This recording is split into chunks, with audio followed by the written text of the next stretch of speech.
Hello dear friends, welcome back. We are discussing about the muscles of the lower limbs. So in our previous lecture, we had divided the lower limb into its regions, and then we started discussion about the muscles of the gluteal region. And the first muscle that we had discussed was the gluteus maximus muscle, and this was its detail. Now let us discuss the second muscle which is present here in the gluteal region, that is gluteus medius, or we also call it gluteus intermedius, right? So what is gluteus medius? My friends, if you can see here, this superficial muscle is the gluteus maximus, right?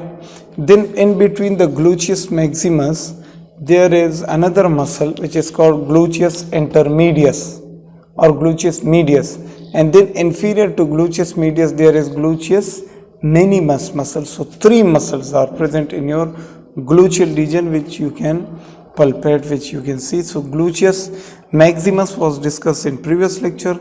Now this is about discussion about gluteus medius. Now let's see. Gluteus medius is a large fan shaped muscle located in the posterior hip, extending from ilium to the proximal femur. So you can see here, this is your gluteus medius muscle, right? Fan shape. What is its shape? It is fan shape. From where does it arise? Where does it gets its origin? So it gets its origin from the gluteal surface of the ilium. You can see here between the interior and posterior gluteal lines, right? So in the gluteal surface of the ilium, right, on the lateral surfaces of the ilium, there are lines which are called posterior and interior gluteal lines. So from that point it gets its origin. And where does it inserts? It inserts into the lateral aspects of the greater trochanter of the femur, right? So you know there is in the femur bone, this is if you follow the cursor of the point mouse, this is the greater trochanter and this is the lesser trochanter. So the lateral aspects of the greater trochanter of the femur bone, it inserts there. What are its actions? At the hip joint, right? At the hip joint, the thigh abduction, the thigh internal rotation, interior part of it, and pelvic stabilization it also helps. So two movements, the thigh abduction and the thigh internal rotation, right? These are the actions of this muscle. What is its blood supply?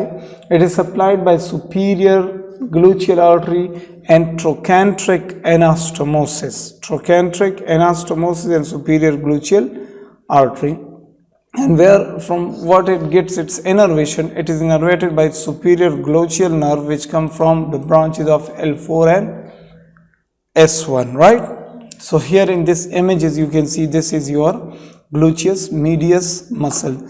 Here in this lower diagram it will be clear that this superficial one is gluteus maximus, then this is gluteus medius, and then this is gluteus minimus muscle. So three muscles which I told you in the start of this lecture in the beginning, right? So friends, this was about gluteus medius muscle. Okay, now right friends, so we discussed about gluteus medius muscle and gluteus maximus muscle. In the next lecture we will discuss about gluteus minimus muscle.